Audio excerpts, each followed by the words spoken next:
It'll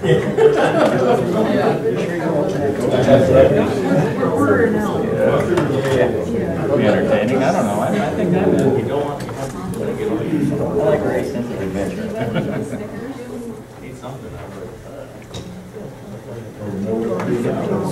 Yeah, starve me. Too bad we didn't keep the minutes. Couldn't find it.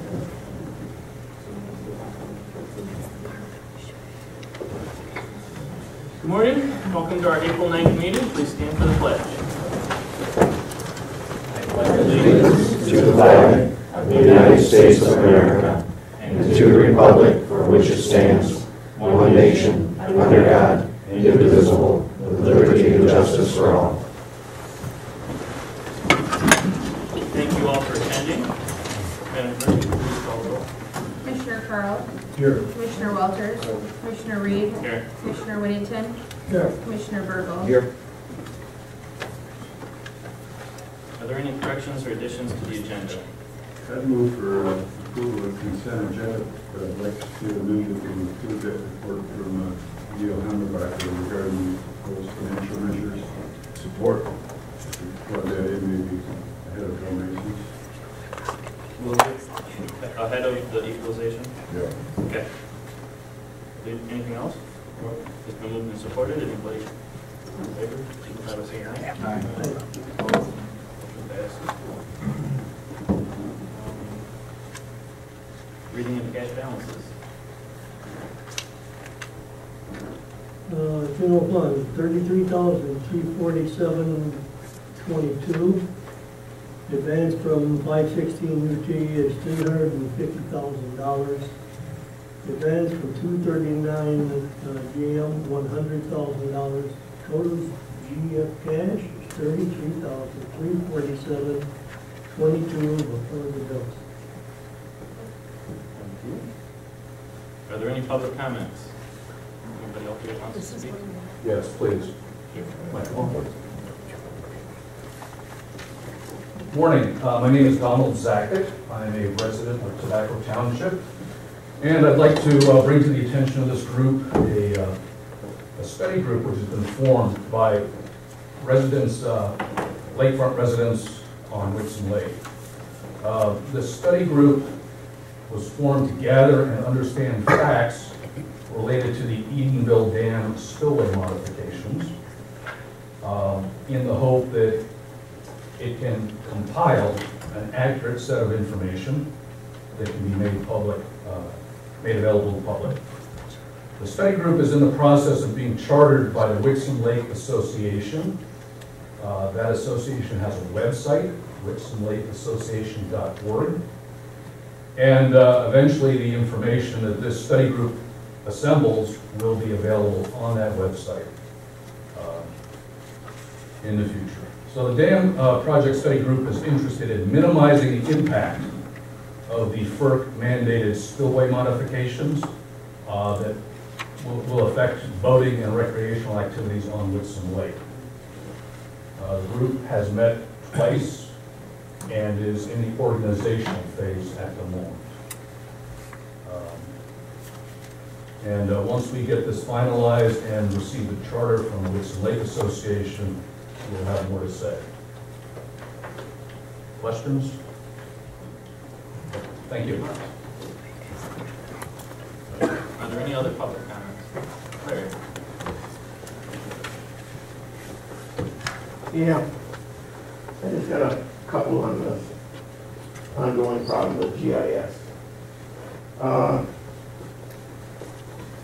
As a township supervisor, we need our files. It started back in,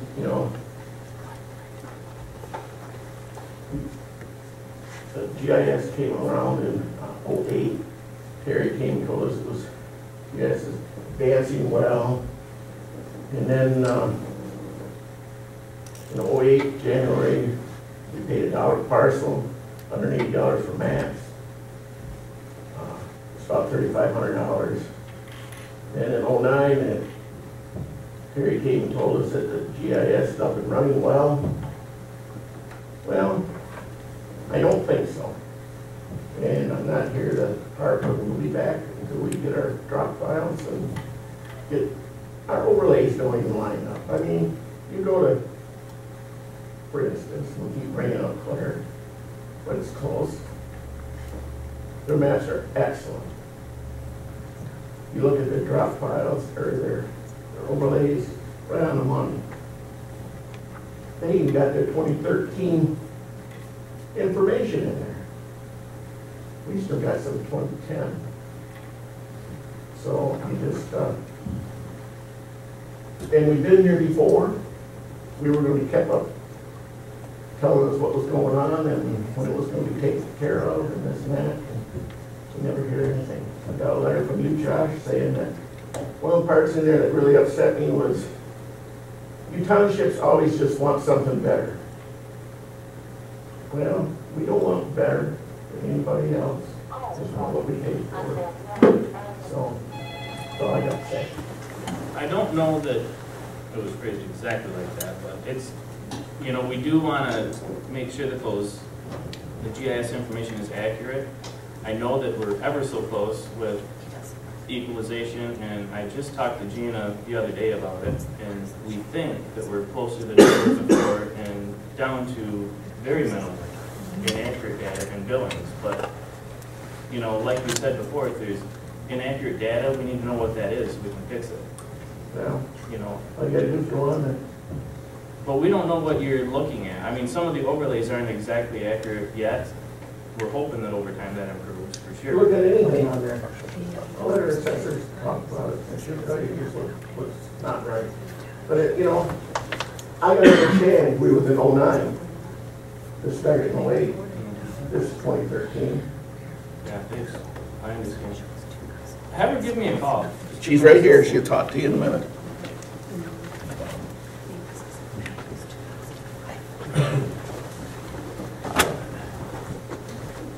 Dan Jim's Township Clerk. Just along with the GIS file that Larry was discussing there. Last time I was here, which was almost 2 months ago now, Josh, you told me that you were aware of what the problem was and that it was being wanted to be fixed.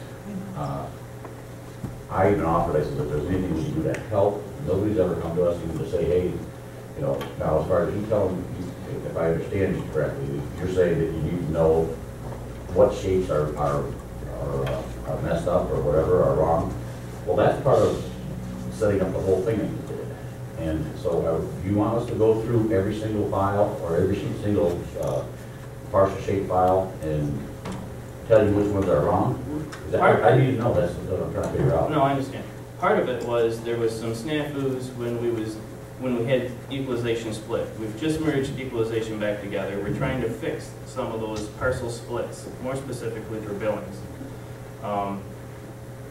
I believe most of those are fixed. Chris, aren't we 90% down with those? Do we know? I believe Sheila and Bill were working on No, that. we're not, as far as billing, so we took care of other areas and a couple in billings, but as do we focus strictly on billings? No, that's more involved, which we have to go back and pick up the previous year's errors and work on those. But as you know, this time of year, there's a lot of other things equalization has to do. And so with GIS, we're identifying some of those problems, but to fix them is time consuming. And right now it's, like I said, the other things have priority within equalization. But as we go forward, yeah, we'll do that and pick up some of those errors.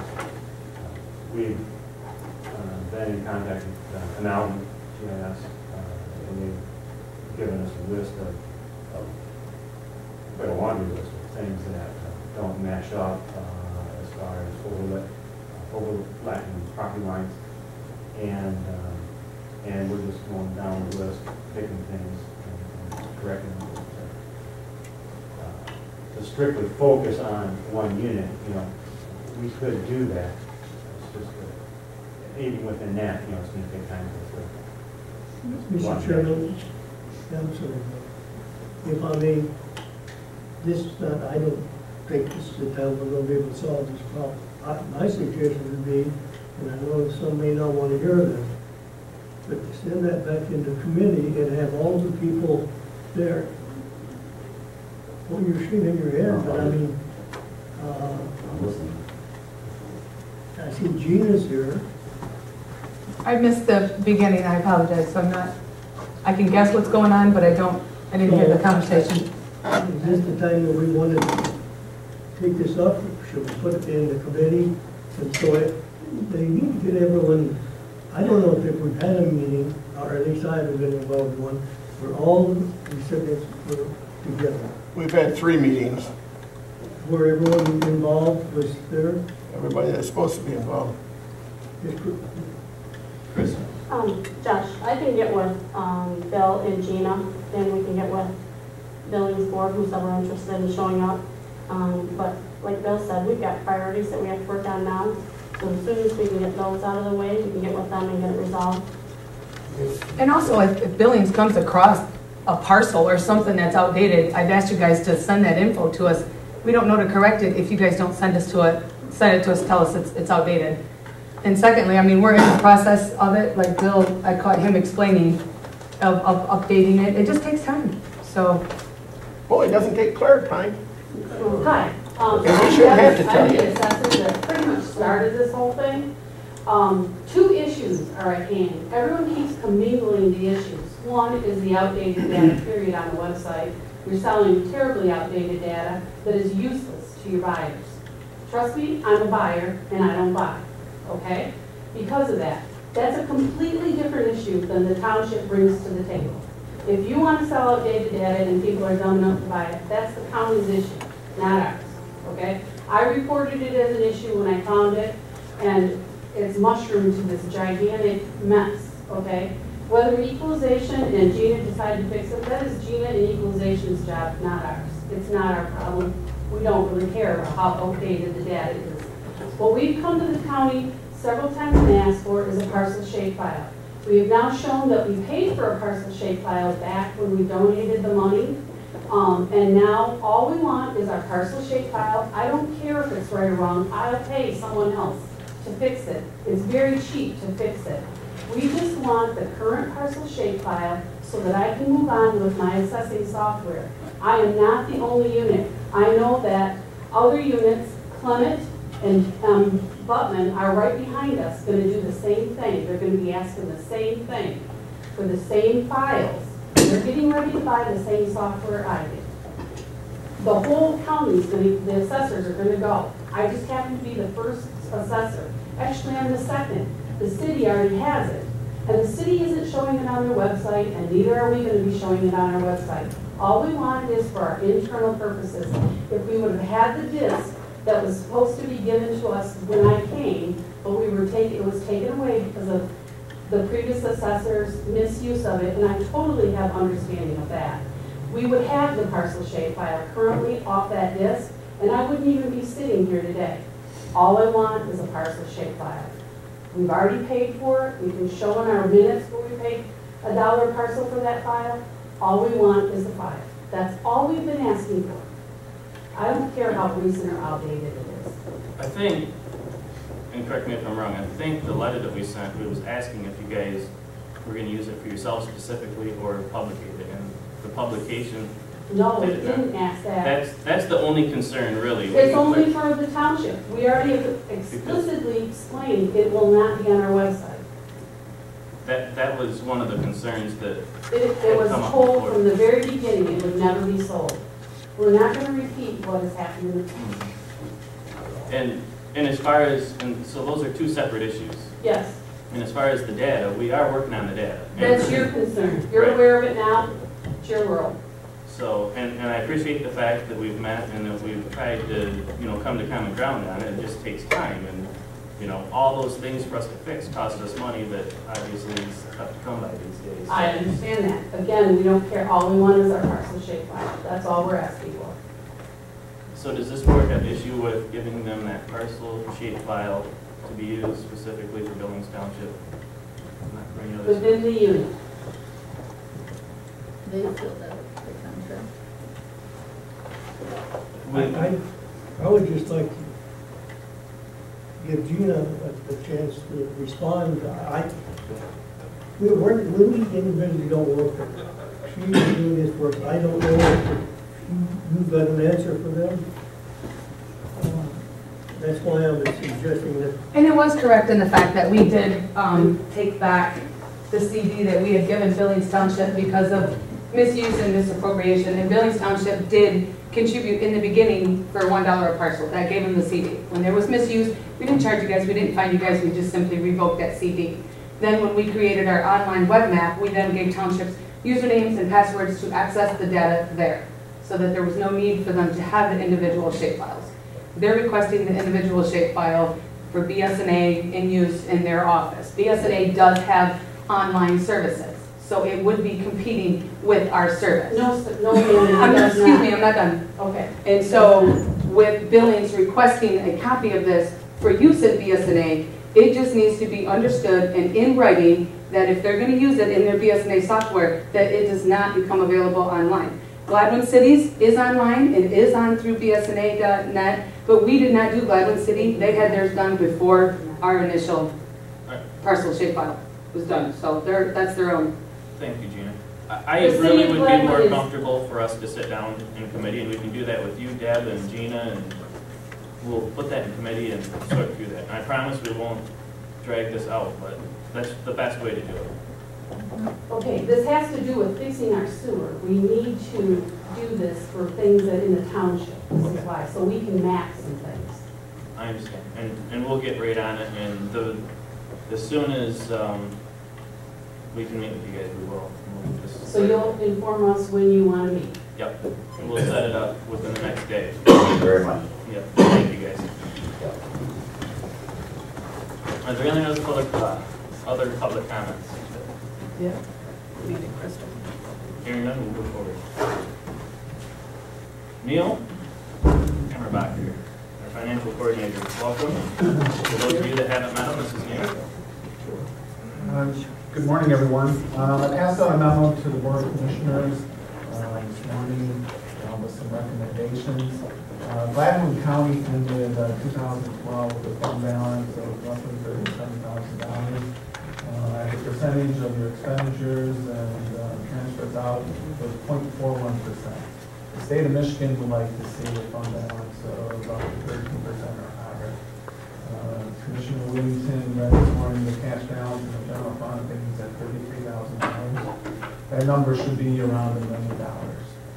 These recommendations are for the clerk's office, costing them out, gets us around $350,000 a year. We look at it as a 3-year process, $1 million, that roughly gets us there.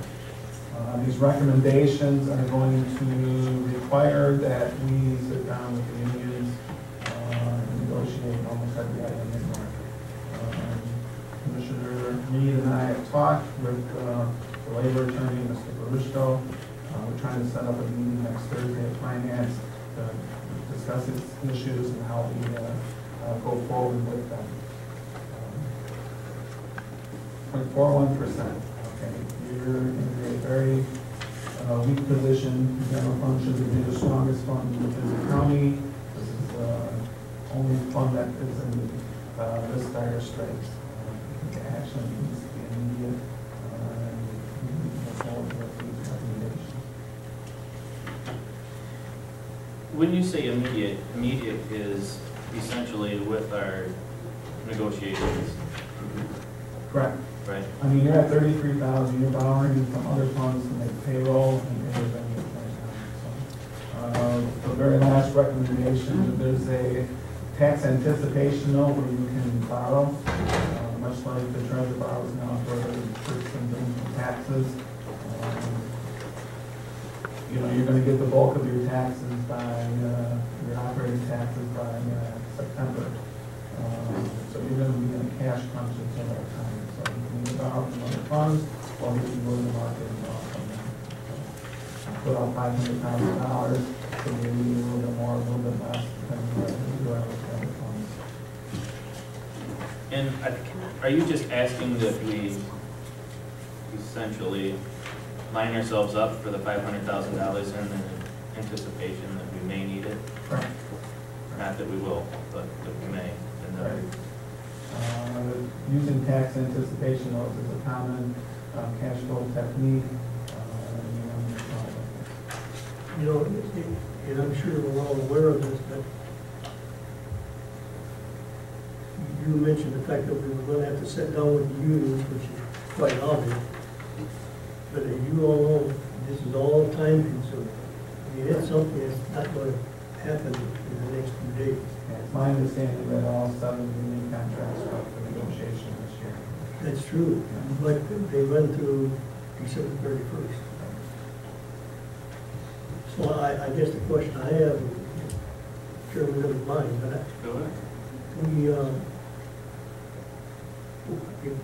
think we need to expedite this if you will. I don't know how, I know how difficult it is setting up meetings with business agents and union negotiators and what have you, so. I guess the question I pose is, do we want to? You know, I don't know what the bill has said, what he's doing, this is all the months down the road, if I don't miss it yet. No, I believe you're correct. We've already been in contact with Mr. Bruce, so I think he's all set to be here next Thursday, so we can do this process running as soon as next Thursday. next Thursday is key for us to get our heads together and try to sort through some of these. But we really need to work together with everybody. And Neil and I have spent a lot of time emailing and talking, and there's no silver bullet to this whatsoever, but it really boils down to making sure that we have available to our constituents, a level of service that's acceptable, including public safety and some of these other services that we offer. So, and we're in the process of looking at some of our revenues where we're tweaking our revenues, and if there's areas that we can tweak with, more revenues, the quicker we sit down with Bill, the easier it's going to be for us to put some numbers together. Problem is, we still don't know what healthcare is doing next year. None of us do. That's going to be something creative that we're going to have to come up with in our negotiations. I don't know how we handle that. We don't know what that number's going to be. Neil, if we, what's the drop dead date before we get into a predicament where we trigger the emergency management statute? I don't see you ever getting to that point for an emergency management. You need to take some actions. There's no counties in the state of Michigan that are under emergency management right now. They're all cities and school districts. What I was getting at was the one clause, the treasurer told me that if you're in arrears 60 days on major accounts, that's a trigger. I think we've got, that could be a consideration. Yes. We've got the MERS contributions up to, what is it, where are we now, Christie, 94? I don't know, I didn't make that statement, so I'm not sure what you're talking about. Where do we stand? We're compliant with MERS. Yeah. In fact, you're probably more than the average. We're, if 94% is correct, we have to legally be at 80%. We're over 90 right now. It's focusing on 100. What my concern was with that April 15th date that was referred to, and that we don't get into a predicament where. The predicament we're already there. Your cash balance is right now at $32,000. But are you saying fish or cut bait? Okay. Well, and I'm not saying because the list here is going to affect every employee in the county somewhere or other. So it's going to be a tough way to go, and it's going to be time consuming. That's the point I guess I'm trying to make. Right. 3 out of every $4 that are spent in the general fund are personnel costs. Wages, salaries, payroll taxes, and benefits. There's no given amount of personnel costs.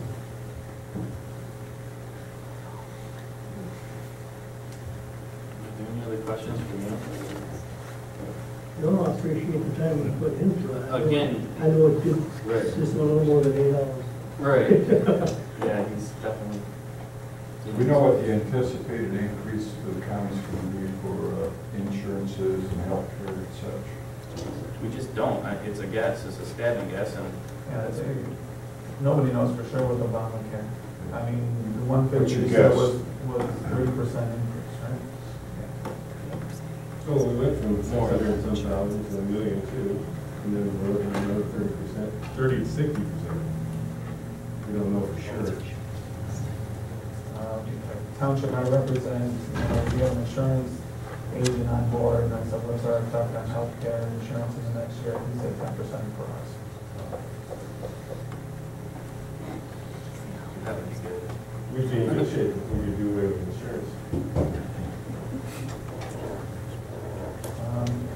Just another comment, the employees are going to take a hit from it, but one of the reasons I like working in government is because government has good employees. We want them to have a living wage, we want them to be personally satisfied with their work, take care of the employees. But the reality is, they're in a severe cash crunch in terms of funding, we have to address it. We've been borrowing from Gypsy One, actually borrowing, but we've been getting this and getting that just to make it right. In the past years, and we've kind of led people to believe that years ago we had money, and we did, and now we don't. That's the way it's going. We just kept adding every year, 100,000 a year, and this and that, and now it's good. It's to the point where we need to get our heads together and continue, as we're brainstorming and doing whatever, as you know. But it's a little easier with only 5, and that's none of us, as far as that goes, specifically. All right, any other questions for Neil? Thank you, Neil. Thank you very much. And Mr. Mason. Good morning. Well, my name is Bill Mason, Equalization Director. You all should have a copy of this report. And within it includes the recommended equalized valuation certification on its first page. And following that is the L4024, which is the recommended equalization value for real and personal property. We'll just do a quick synopsis of what's in there. Followed in that is the equalization report, which is goes by township ratios, values for each class of property. And then it also, following that, is the school district report, broken down by township and broken down by school district. Those have commonly, well, the certification and the 4024 are what is required. The graphs that you see following that are typical of what you've seen in the past in this report. So I just kind of stayed with that format. And then beyond that is the 4022s for reference from each unit and 4023s for reference from each unit, which those values go back to the equalization report. So that's just a brief description of what's in the report. So if you want to go back, I don't know how in-depth you want me to be here. We've got till 4:30 tonight. Yeah, okay, I didn't want to spend that much time on it. I guess first things first. The certification I signed in the, just beyond the cover page there, is the recommended equalized values for the directors, for the commissioner on the directors. That's the county total by class, and then the grand total, including real and personal property. The L4024 that follows that is broken down by each unit for real property, personal property, and then you have the grand totals to the far right of that. The second page of that L4024 is just real property broken down by class, equalizing by class. And that's done by each unit. The third page of that is a continuation of that.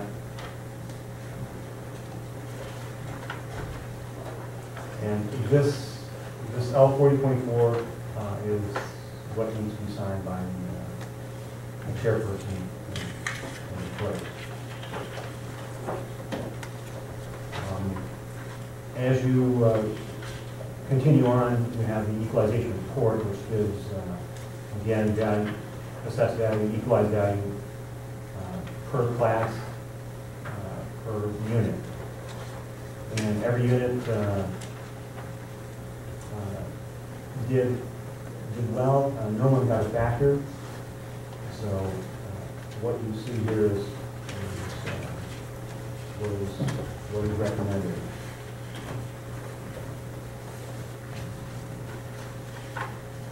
I suppose the graphs are the best visual aid. You want to compare to previous years.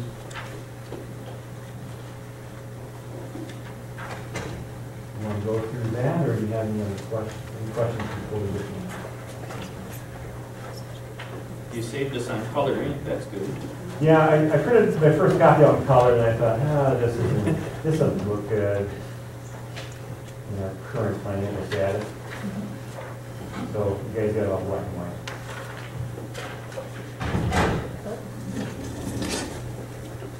The graph, the first page of the graph that you guys see there is equalized value by unit. It's kind of self-explanatory. It gives you the total equalized value and the percent of the county total.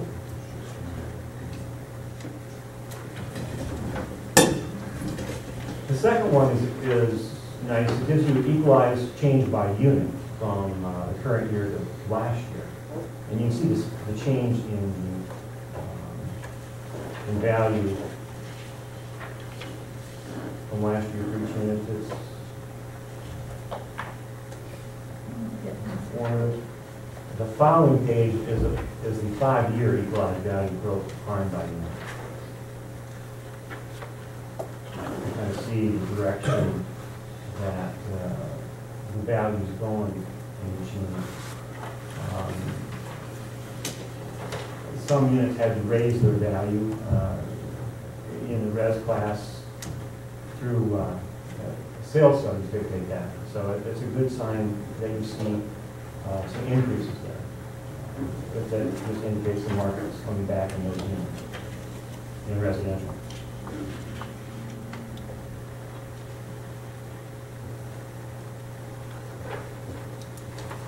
The next page is taxable value, and there again it's broken down by unit and percent of the county.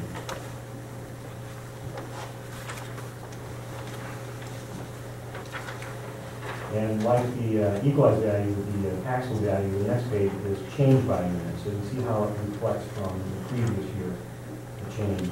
The CPI was 2.4 for 2013. And so you see some units where that made a positive change. Others who had to bring down the value in mainly residential, you can see where that also brought down the taxable in some cases.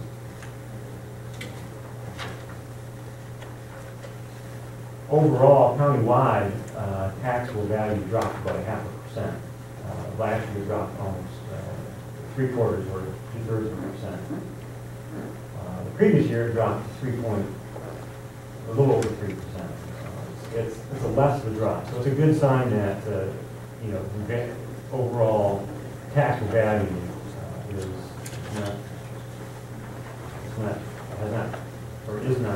has not dropped this year as much as it has in the past few years.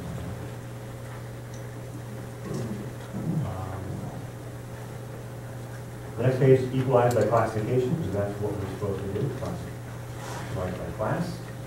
And it gives you the percent of the county total. So you can see that residential being 80% of the county valuation is carrying the most weight. And then the following page it compares to the previous year.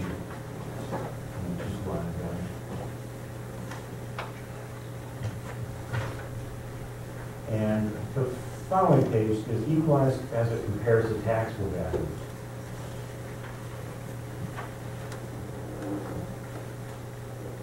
In each class. And then beyond that, next page you have the 5-year equalized value by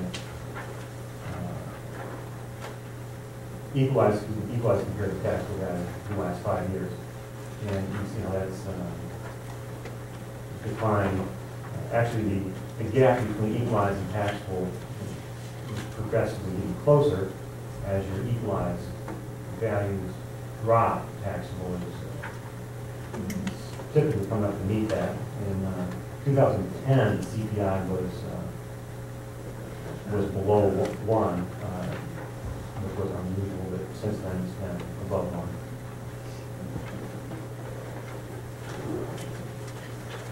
Bill, what attributes to the rise in the equalized agricultural increase?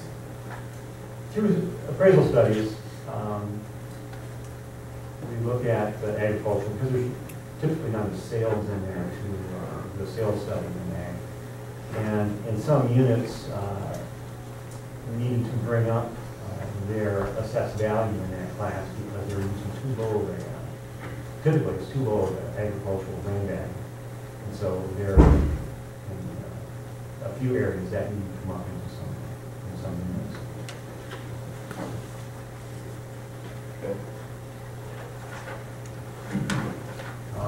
And then that's the end of that particular report. Beyond that, you have the 40.2s for assessed values that each unit assigns and brings into equalization, so we balance. And these values are reflected, carry over 40.3, which gives them the ratio that ideally we want to be between 49 and 50% for law to assess, because they're supposed to assess, 50% estimated true gas value. And those last reports, 40.2, 40.3, are reflected back in the front. Those values move up to the L40.4, which is recommended equalized values. Any questions? It's really a good read. My question is, sir, we went from a 3-point-something decrease to 3/4 to now we're at a half. How long is it going to take? Can we expect from here that property values can only go up? No, that's like having a crystal ball. You can see a trend. So you can see a trend reflecting on the taxable value side, and even on the assessed or equalized side, where things are not dropping as fast as they were. So,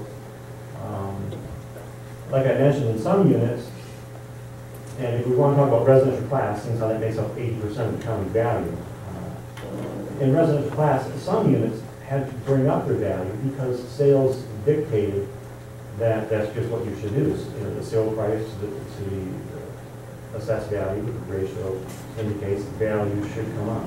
So therefore, that unit's value came up. Countywide, you did all those, most of them still had to come down. Some of the city, well, a couple units had to drop dramatically because sales indicated it should drop. So overall, it came down on the assessed value because this is equalization. That's basically doing is equalizing that value. I mentioned that on taxable just as a reference point. But on the assessed side, equalized side, it dropped about 2.7%. Last year it dropped almost 6.5. previous year it was dropping 8.68. So those are some good drops, just because that's what the market's doing. And typically the taxable will, I can't say all of the problem, but will mirror that to some extent. So to answer your question, what's it going to do? I think the trend will continue to will go as it is, and at this rate, perhaps next year there may not be a decline, there may be a decline, but if so, the trend indicates that it's going to be less of a decline than what it has been. So that's But the only good news. Can property value decline to the point of no taxes? No. Less taxes is Well, bad enough. It would have to become, it would have to go off the roll or be exempt, to have no value. Everything has value. It's just, I do not see anything, it would be hard to see anything that would bring it down to a no value. Are there any other questions? If it was removed from the property, if things are removed, even the property land has value. So there's some value. Good report. Thank you. Timely report. I request a motion to approve the recommended equalized values as presented. So we need to do that. Or you do it. So moved. Just been moved and seconded. Madam Clerk, would you please call the roll? Commissioner Carl? Yes. Commissioner Walters? Commissioner Reed? Yes. Commissioner Whittington? Yes. Commissioner Burgo? Yes. Anybody in the public, I'll have this up here if you want to review this. It's about 30 or 40 pages, so it's a pleasure. Thank you, Bill. You're welcome. Hey, Josh, will there be extra copies of that? You can, yeah, we can put it on the website. Or That you can would grab be this awesome. one. Oh, I can grab that one? Sure. Okay.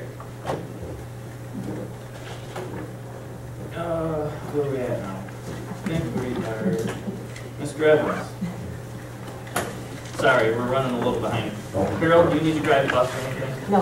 Okay. So you can wait.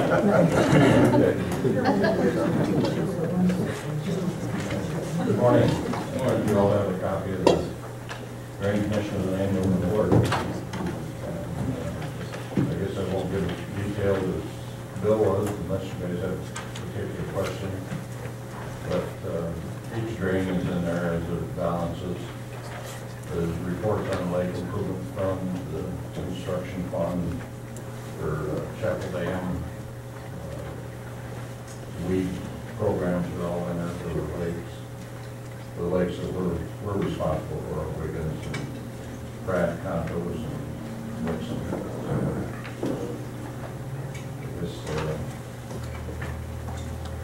Are there any questions or?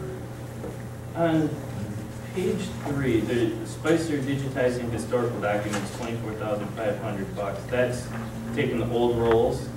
Is that what they're doing? Taking the old paper rolls and? Yeah, and digitizing, giving us a role, also digitizing everything in the old drain files so that we don't have to open up and take through all those 100-year-old documents every time we want to look at them. So right. We still have the original documents, but we'll just be able to look it up online.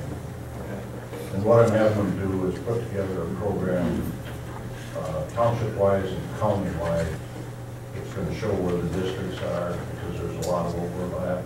And some people are in 2 or 3 different drainage districts, which isn't too uncommon, but I'd like to clean those up as much as I can. There are quite a few people that aren't in any district that will be able to see that lettering when we get the maps done. Right.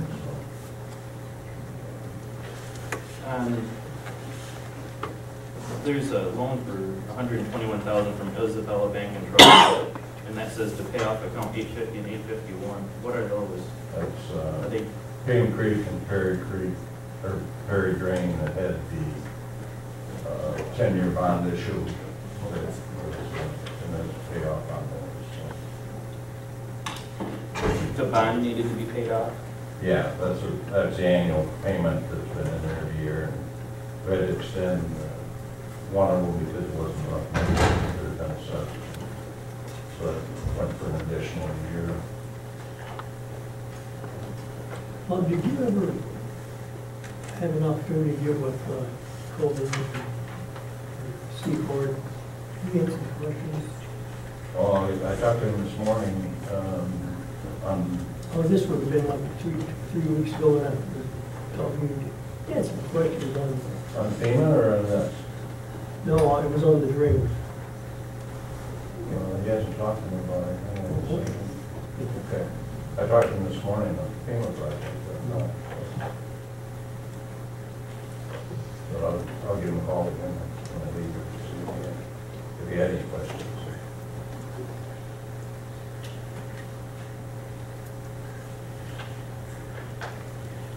And my last question,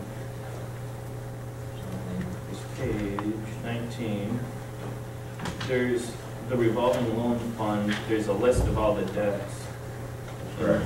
And then there's 60,000 to be paid, and you have a remainder of 60,776-ish. So that is in your revolving loan fund? Well, that was there at the end of December of 11. Okay. Right now, well, we have a balance on hand at the end of December of 2012 of $2,000, but that has since been repaid, so. So we're even Steven. Yep. Kind of.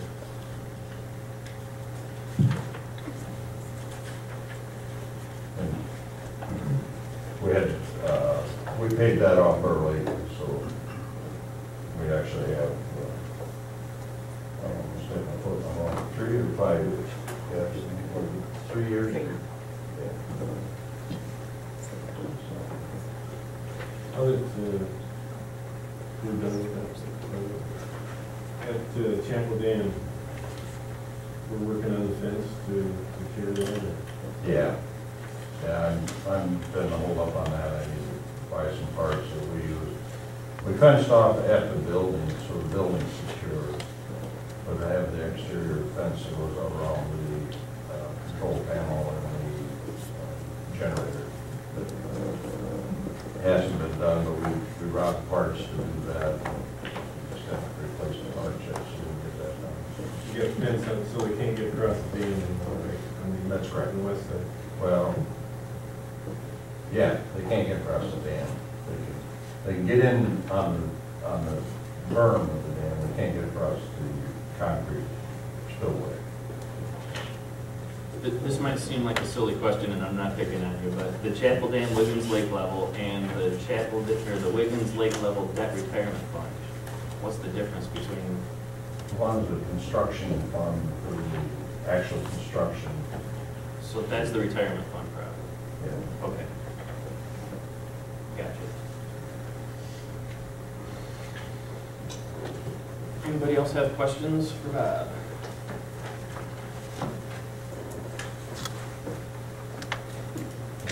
I've got a FEMA question, Bob. Could you give us a status update, have the maps with the tabular listings of properties on the wrong side of the wet side of the line?